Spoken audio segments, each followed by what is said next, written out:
அஸ்ஸலாமு அலைக்கும். இன்னைக்கு நான் காலையில மணி ஒரு 6 மணிக்கெல்லாம் மாடித்தோட்டம் வந்துட்டேன். வந்துட்டு மாடித்தோட்டத்த அப்படியே ஒரு சுத்தி சுத்தி பார்த்தாச்சு. இப்ப என்னலாம் காய்கறி நம்மளுக்கு அறுவடைக்கு ரெடியா இருக்குன்னு பார்த்துட்டு, அப்படியே அறுவடை பண்ணிட்டு இந்த ப்ளூ டீயும் குடிச்சிட்டு அறுவடை பண்ணிடலான்னு பார்க்குறேன்.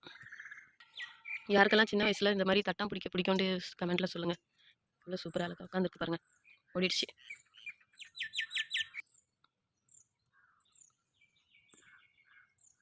இன்னைக்கான அறுவடைய பார்த்துடலாம்.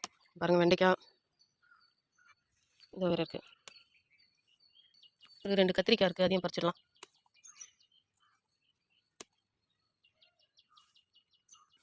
அதோட கொத்தவரங்காய் தான் நிறையா இருக்குது. இன்னைக்கு மெயினான அறுவடைன்னு பார்த்தா கொத்தரங்காய் அறுவடை தான். சும்மா சாம்பாருக்காக ஒரு 2 கத்திரிக்காய் பறிச்சேன். இன்னைக்கு சாம்பாருக்கு இது போதும்னு நினைக்கிறேன். இன்னைக்கு சமையலுக்கு தேவையான காய்கறி பறிச்சாச்சு. இது போதும் சாம்பாருக்கு. இந்த வீடியோ உங்களுக்கு பிடிச்சிருந்தா ஷேர் பண்ணுங்க, கமெண்ட் பண்ணுங்க, சப்ஸ்கிரைப் பண்ணுங்க. இன்ஷா அல்லாஹ் நம்ம அடுத்த ஒரு நல்ல வீடியோவில் சந்திப்போம். அஸ்ஸலாமு அலைக்கும்.